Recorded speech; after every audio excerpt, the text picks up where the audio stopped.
Why? Hello there. Ladies and gentlemen, boys and girls, children of all ages, my name is Mr. Dogboat333 and welcome back to Hearts of Iron 4, Kaiserreich as the German Empire. Now last video, well, the coalition is, the efforts against us are getting tenser and tenser, but we're kind of managing to hold out well enough as is. Now, I'm not 100% what I want to do, path-wise, torn between the SPD and maybe trying to go down the Red Kaiser. But there's still some time to figure that out, and we gotta get our, we gotta get everything, figured out first, don't we? Anyway, I'd like to apologize real quick, because I have not uploaded the past couple days. This past week of school, I uploaded a little bit, but I missed out on some uploads. I didn't have anything recorded in the backlog.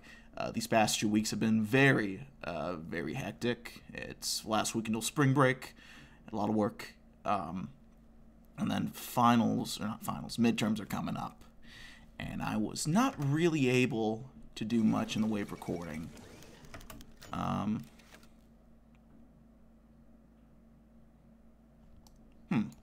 Even though Stegerwald accepted the counter-proposal of the Catholic Working Association, has proved himself willing to join a triumvirate with Hus and Monig, the plan has been shot down by a front of younger delegates before it could even be properly initiated. Multiple reasons are named against it, among them that a triumvirate would conflict with the traditions of the party, which have always been led by one leader, not several. The fact that a multi-member leadership would continue to suffer from the unassertive leadership that was a problem under Gerard. Instead, the delegates demand an immediate vote on the future chairman without any compromise constellations, which is approved by a slight majority. These new circumstances massively complicate the search for a truly non-decisive party chairman. Stegerwald is more than convinced to remain in the place and claim the chairmanship for himself, but the most promising competitor from initial triumvirate plans, progressive trade union Joseph Hus, announced withdrawal of his bid soon after, well aware that he wouldn't have a chance against Stegerwald on his own due to his lacking charisma. This means that, apart from Stegerwald, only Monig remained in the race, who is hardly considered to have a high chance of winning due to similarity to Gerard. Horrified by Stegerwald's strong standing against Monig, the conservative federalist-minded delegates from Bavaria, Alsace-Lorraine, and Luxembourg have made their move as well. They nominate Bavarian finance minister Fritz Schäfer, a young political firebrand, pious Catholic, and proud Bavarian with rightist tendencies, and hope to appeal to the traditionalist, agrarian, and middle-class-oriented delegates of the conference. While it's true that Schäfer has a higher chance of winning than Monig, the fact that now two conservative representatives are running against Stegerwald could play into the trade unionist's hand. Who is still left in the field? Interesting.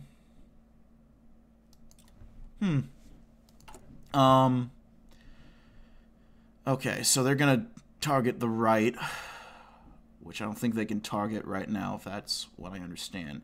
Meanwhile, they're going to target the LVP and the minority bloc. And Zentrum left, but they can't target Zentrum left, if I'm understanding everything, at least. So, target the right. Target the minority bloc. And we'll really just rub the salt in and target the agrarian parties.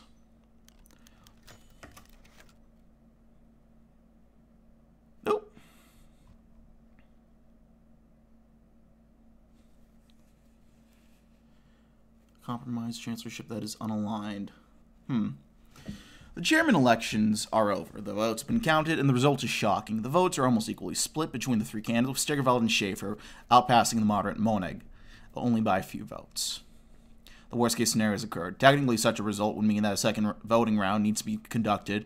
However, that would likely result in a more than controversial Kampfkandidatur, a direct confrontation between the two popular candidates, in which both sides have very high chances of winning. The party board is firmly opposed to that, fearing that a head-to-head face-off between two highly influential wings of the party could tear Zentrum apart, especially as regionalist tendencies play a very pronounced role in the competition. Thus, after lengthy negotiations and loud protests by the younger delegates, Stegerwald, Schäfer, and Monig agreed on a not very glorious compromise solution, an altered version of each initial triumvirate plan. Sturgevald will remain in charge of the parliamentary faction, while the party chairmanship will be taken over by shared leadership of moderates and federalist conservatives. This constellation weakens the treaty union's influence substantially to the delight of their opponents, but leaves Sturgevald's far-reaching power in the Reichstag unchecked. All in all, this can only mean one thing. Zentrum will continue its unassertive and inconsistent course in the near future. How long can such a course last? Well, that means that Zentrum can be targeted again. The SPD is gonna get us out. Uh-oh. Will this make... Okay, we'll still be okay here. The violence in Berlin during May Day emboldened both the socialist movements and the employers' associations, and sharpened the tensions between them. The Association of German Iron and Steel Industries, the most influential employers' organization in the Ruhr, chose a policy of confrontation with the working class, refusing negotiations with trade unions. Their worry was that further wage increase demand by steel workers to cope with high inflation would make their production uncompetitive and spell doom for the industries in the volatile economic environment. When the trade unions in the Ruhr, led by the free trade unions, but also involving their liberal and Christian counterparts, terminated the collective agreement to demand a 15 Pfennig per hour wage increase, the industrials responded with a lockout, trying to force the unionists to bend to their will. In a country already suffering from economic plight and societal tension, this triggered a cascade effect. Unions across the nation, but especially in the Ruhr, declared their sympathy with the locked-out workers and joined the call for a general strike. Even some representatives of the Reichstag, most notably Max Seidowitz, spoke out in favor of strikers and declared the lockout illegal. Over 1 million workers have joined the strike by the end of the week, paralyzing industry across much of the country. The Reich Chancellor has a new challenge to face. Can't they see we're suffering enough already? Oh boy. Well, we'll be okay.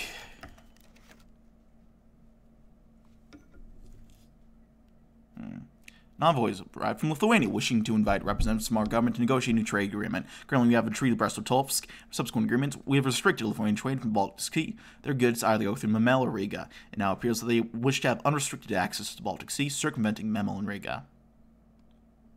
Yeah, I don't see a problem with that.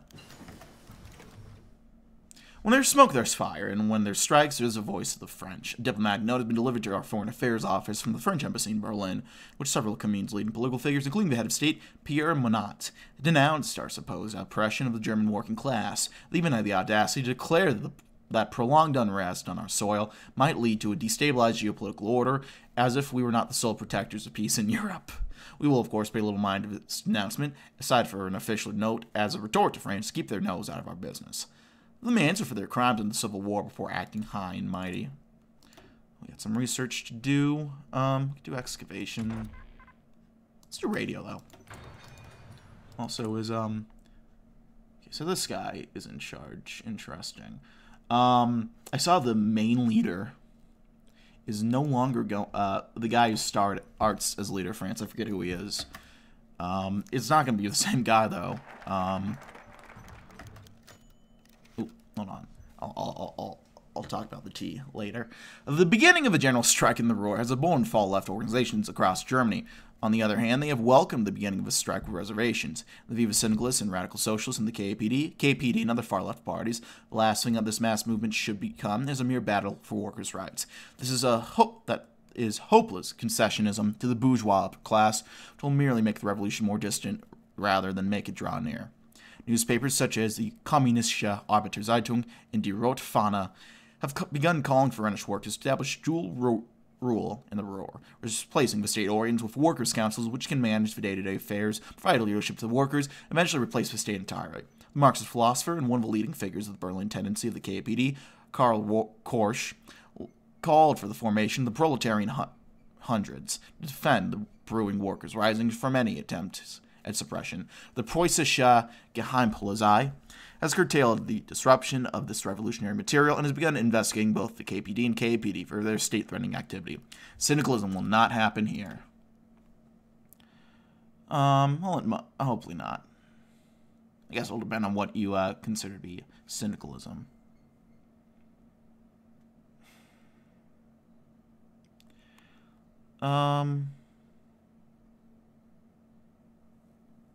Let's get some debt cards. establish price controls. One of the most unfortunate effects of the economic crisis is the breakdown of market prices, either too low, too high because of lacking supply and punishing the people, or too low because of lacking demand and so punishing businesses. Through strategic taxation and fiscal investment, the state must intervene and bring order to the market. 23 days for that.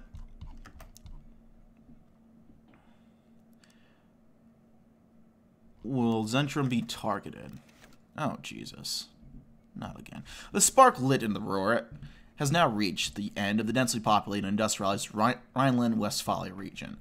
One after another, workers, groups, and factories and local trade unions proclaim their allegiance with the general strike, and their members spill to the streets, demanding government intervention in the economy, further expansions of workers' rights, justice for the martyrs of Berlin, Blut Mai, and punishment for businessmen and their illegal lockouts in the Ruhr.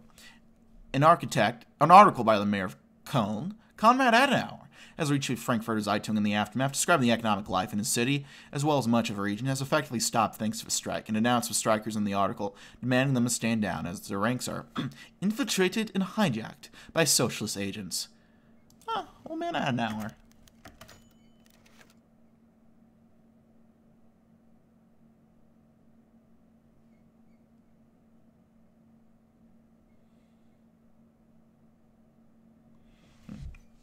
So one of our largest import partners, the struggling Republic of Argentina, has reached out to our trade ministry, begging us to make an exception on the increased tariffs we impose on Middle European nations. Since their economy is virtually entirely dependent on us, we could squeeze on them and try to force them into signing a less favorable agreement. Should they, however, take this opportunity to shift their interests to the Entente, it would cut us off from their vital agricultural exports, which would give our rivals in the Entente an advantage in the Americas. And we need their loyalty. With the Haitian Civil War raging between President Demosthenes Calais and challenger Elie Lescaut, this guy has asked for our support. In exchange, we promised Germany would grant a friendly port in the Caribbean, be able to expand their influence in the Americas. We'll back the legitimate Haitian government. Relevant, am I right? Yep. Okay, Zentrum couldn't be targeted now. So much for that.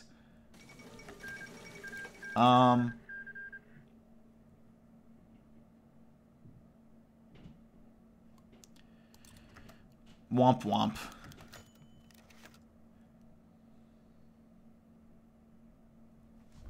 Just as our domestic problems continue to rise, so do they for our most important ally in the East. Hetman Pavlo Skoropadsky, who we backed in early 1918 as our key ally in Ukraine, has been facing increasing bitter criticism from the exiled Republican opposition, who have been demanding political and economic reforms. Worryingly, the situation seems to be spiraling out of the Hetman's control.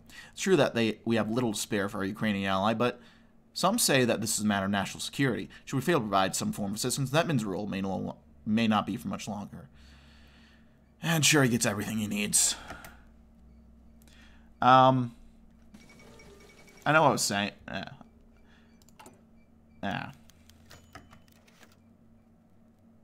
Despite their traditional hesitation towards using union action for political gains, the General German Trade Union Federation, or ADGB, one of the largest trade associations in the empire and affiliate of the SPD, were closely monitored by the press and public ever since the beginning of the Ruhr strikes. As the SPD was seen as an opponent of Schleicher, their trade unions joining forces with socialist strikers may be exactly what they need to take down the despised Reich Chancellor.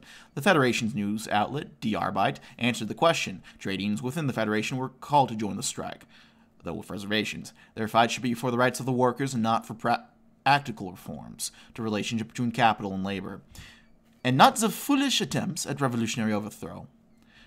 Hundreds of thousands of workers across Germany have thus joined the Ruhr strike, further paralyzing industry. So much for the patriotic left. Liberia asks for aid.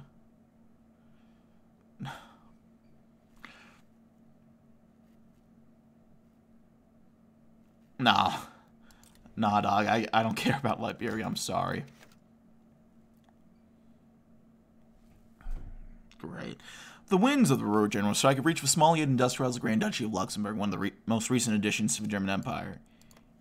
Here, Nicholas Biver, the chairman of the Luxembourg Mining and Metalworks Union, one of the largest trade union confederations of the Grand Duchy, has pledged himself to the strike, pushing thousands of workers across Luxembourg to do so as well. The famous Luxembourg steel industry is frozen almost entirely in the aftermath, and conglomerates such as Arbed, now desperately seek workers to fill critical positions in their plants. The news were not taken well in the Chamber of Deputies of a small duchy where the Luxembourger Party of the Right, affiliated Zentrum, has denounced the strikes and act of treason against the Grand Duchy itself. Prime Minister Joseph Beck has warned that the single infiltration from France will be met with harsh countermeasures. How long could this last? Oh, okay, so this is what... We have this now, okay. Okay, I did not notice this. It's a good thing to see now.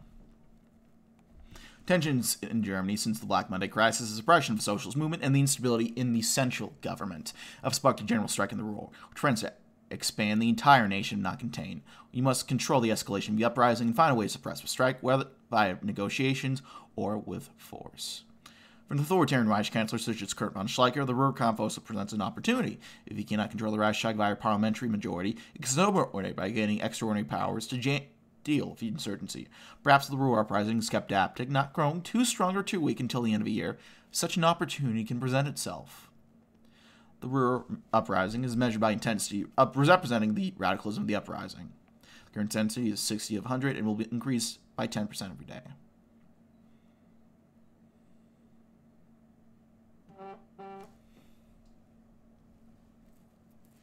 What do we got?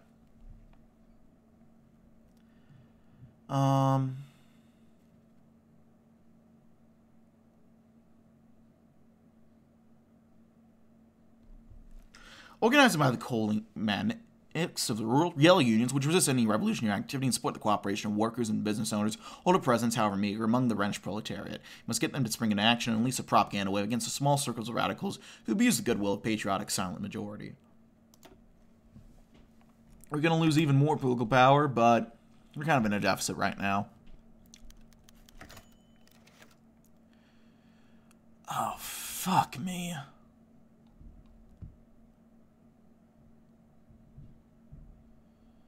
Green parties, that's cute. What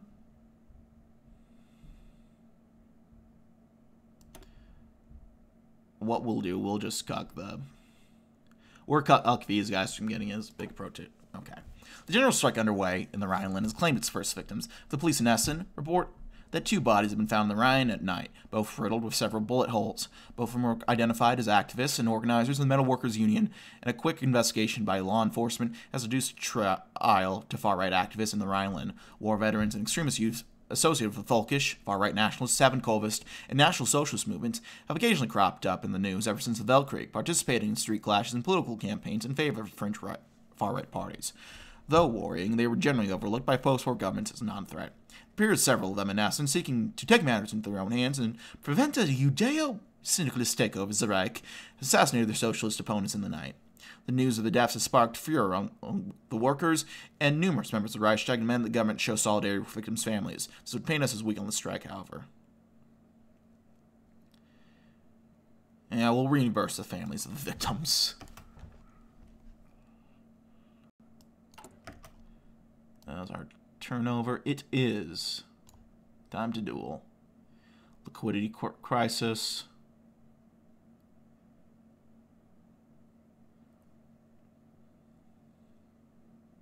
Boom.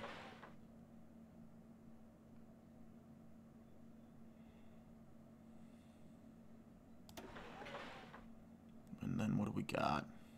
We'll get stability. We need more investment, though. Do we have anything to help with investment? We do not. But that would...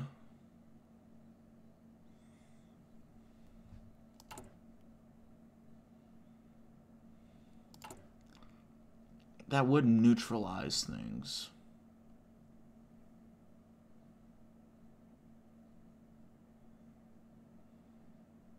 Boom. We'll do that. Our debt is not the best.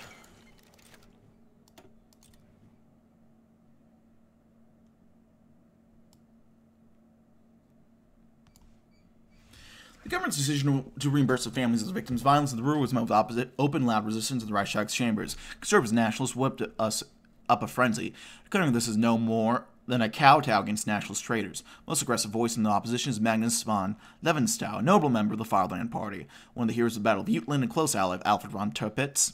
He's infamous across the political spectrum for his hardline stance against syndicalism and far-left views. On the parliamentary floor, Levenstow appealed to his and many members of government's common military background and declared that for us soldiers, it is important to stand in a united front in association with the security police, the residents, armed forces, and the technical emergency aid, and to fight the battle announced by the communists with all sacrifice for the good of the Vaterland. He's not the only one, and should the Reich Chancellor not heed their demands, the far right and the Reichstag promised to escalate resistance against the appeasement.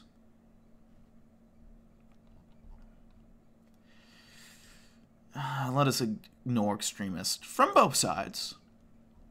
Trying to do a radical centrist type deal. More creation.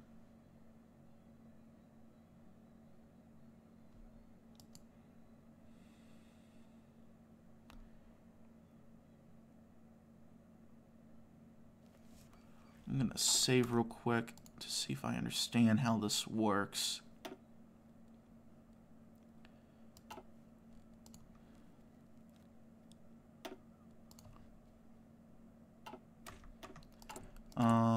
So if I change the crisis type, oh, that's just inflation. Okay.